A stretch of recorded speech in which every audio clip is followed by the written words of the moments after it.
All right, welcome back. We're doing another stock analysis, this time on General Motors, GM. And the main reason for this is that we did one on Ford a couple of days ago.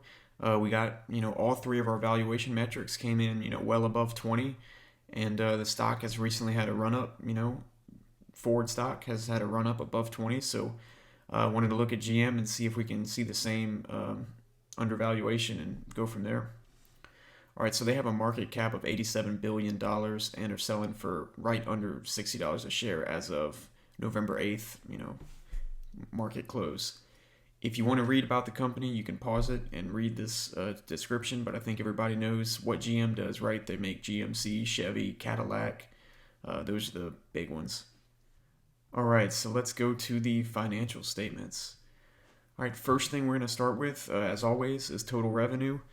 And, this is not good, but if you remember the Ford video, they had a very similar pattern, and I think that's just what's going on with the auto industry right now. So I'm not gonna really ding them for that. All right, let's look at gross margin. Kind of similar story to Ford, right? Low gross margins. That's kind of to be expected. The auto manufacturing is a super competitive industry, so you know you're really not going to have high margins unless you're a luxury brand. So it's not going to be GM. Once again, nothing to ding them on though. All right, so let's move to our first valuation metric. That's going to be our pre-tax income. So remember, we always want to pick what we think the pre-tax income is going to be.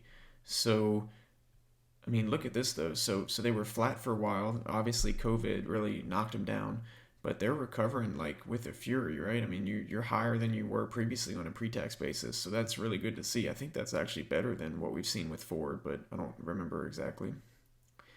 But anyway, pick what you want it to be. I'm going to be conservative. I'm just going to take the sum of these last 4 quarters and use that. So the sum of the last four is 13.9. So that's going to be what I put for my pre-tax, 13.9. And just a quick heads up on GM is that I only got financial information back 8 years. For some reason, Yahoo Finance was giving me a bunch of issues with data older than that, and I still had some issues, and I'll talk about those as we get to them. All right, so let's move to diluted earnings per share. So this is interesting.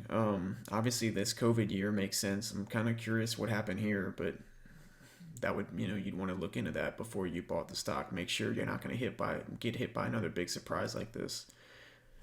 But anyway, what we're looking at here is getting our diluted earnings per share, metrics so that we can make a valuation. And I think, if I remember correctly, Ford was still struggling. Like its earnings were all over the place. It wasn't positive on its earnings per share. So this is great to see all of these positive. So just like what I did with pre-tax, I'm going to take the last 4 quarters and sum them. The sum's off screen, you can't see it, but it's 755. So that's going to be my earnings per share. $7.55 per share. All right, and real quick, growth rate. I mean, it's not really growing much. I'm going to use our minimum growth rate of 2%. That's just going to go easy there. All right, so let's go to the balance sheet. All right, so first thing we're going to look at is not total assets, but total tangible assets. So that's, just like total assets, but we subtracted out the intangibles. So what we're going to get here is a pre-tax based return on tangible assets. And I've explained in all my other videos kind of why we do that and how it's very intuitive, but so I'm not going to do it here. All right, so 13.9 billion is our pre-tax return on assets, and we're going to divide that by the most current one. So the most current is this 233.4 billion.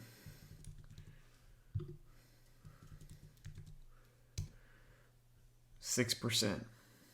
Again, in a normal business, that'd be terrible, but I mean, I think this is auto manufacturing, right? I think Ford's was like 5%, so it was even worse. Might have even been lower than that now that I think about it. But I mean, just to give you an idea what this means, this is like, if you were going to start a business and you bought all this equipment and you bought it for $100,000, this would mean that you put up $100,000 and you're only getting $6,000 of pre-tax income per year. I don't think anybody would go into that business.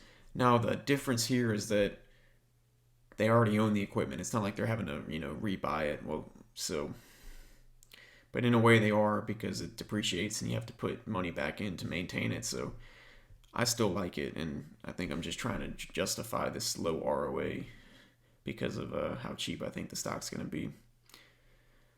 But we'll see. All right, next, let's go to tangible equity per share. So this is just like total tangible assets, but we've also subtracted out liabilities, and we have divided by the number of shares.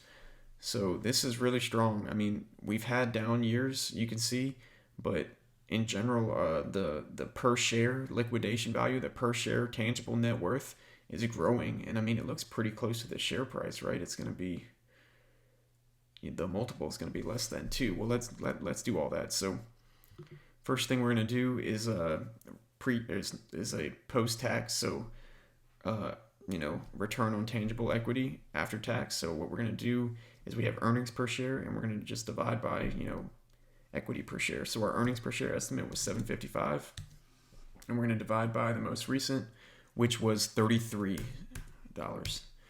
So 23% return on equity.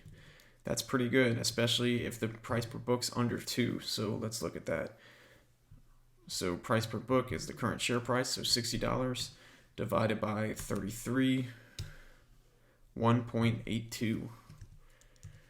That's, I think, both of those metrics together are pretty strong to have a good ROE, but also have a good price per book on a tangible basis. It's great. I think that kind of makes it a wash with the ROA, so I love seeing that. All right, so let's move to the cash flow statement. So first thing is the free cash flow, and just a little disclaimer here. I had a lot of trouble with Yahoo Finance getting a free cash flow calculation. So their default calculation gave me this strange negative number like every quarter, and like if a company had a negative cash flow every quarter, that'd be terrible and almost impossible while you're also making money. So I had to go in and kind of manually calculate it. So that's what you're looking at. So say this is subject to errors, and you should definitely try to do this on your own before you just take my word for it. All right, so just like the pre-tax, we're trying to project what we think it's going to be. I'm going to be, super conservative, and I'm going to take the last 12 quarters.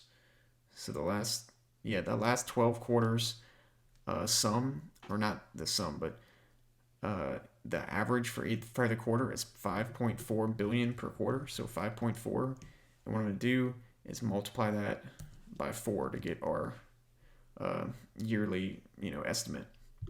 So that means our yearly estimate is $21.6 billion per quarter. That's really good. That's much higher than the pre-tax. That kind of makes me a little suspicious of the cash flow, but we'll see. All right, so let's move to, now we're going to look at a total debt issuance. So basically what this is going to tell us is, is the company every quarter, are they going into more debt, or are they paying off debt? So this is in the financial cash flow section of the cash flow statement. So positive here would mean cash entering the business, and the way that you enter the business would be taking on more debt. And then any negative would mean cash for that period that left, to pay down debt. So we like negative, I don't like positive. So yeah, this is not great. This makes me a little concerned, but recently we're doing much better though. I mean, I say it makes me concerned just to the past history, but I mean, you can look, they went into a ton of debt during COVID, but then they paid it off, and they're continuing to kind of pay off debt. So it's not terrible. It's okay. All right. So now to valuation. That's what, everybody wants to see, right? So first one is going to be pre-tax income. So 13.9 times 10 divided by the number of shares. So 1.4 1.45 billion. Wow. Share price of $95 a share. 96. That's incredible. That's like a 50% growth from where we are. All right, next one's going to be this earnings per share formula from Ben Graham. So 755 for earnings per share times 8.5 plus 2 times growth. So 2 times 2. $94 a share. All right. And then the last one, I'm not going to use a calculator. I'm going to use this Excel graph because it's going to be a DCF for the next 100 years. So I'm going to say, okay, free cash flow we said was 21.6 billion. Perpetual growth rate, I'm going to be harsh here. I'm going to just say 0 because we kind of made it up in the other case, and this free cash flow is so high. I want to discount it a lot to try to make up for that because I'm worried that there might be some strange accounting going on there, or just, it could just be something wrong with the export data I got. So I'm going to discount it 18% too.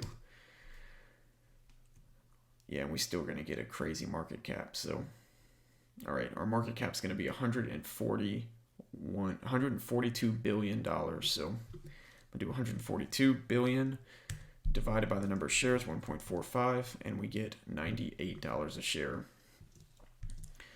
Wow. So we got 3 different valuations. All 3 are at least 50% above the current share price.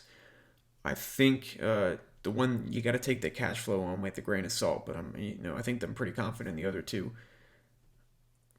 But that's great. I mean, it looks like I could see in some sense why it's at such a discount, right? Auto manufacturing is very competitive. You're getting a low return on assets. You have this growing threat from electric vehicles and people like Tesla. So people aren't too high on the classic companies like GM and Ford. But I say that, but at the same time, my quote's up there for a reason, right? GM, for some reason, has a huge fan loyalty, or customer loyalty. I work with a lot of people that have big trucks, and, not only are they, loyal to, American-made vehicles, but they're especially loyal to, GM. And I've seen the quote I put up there, I've seen on bumper stickers. I've heard people say it, and the way they say it, you think they're not joking. Like they want to drive nothing but GM and Chevy. So I don't think they're going anywhere in the near term, and this undervaluation makes that stock super intriguing. But, before you buy anything, remember, do your own research. I'm not here to be a financial advisor. I'm just kind of teaching the investment principles and valuation principles so that you can go out and do it on your own with whatever company you want. If you enjoyed the video, please like and subscribe. And if you got any requests or comments or questions, please leave them below. Thank you.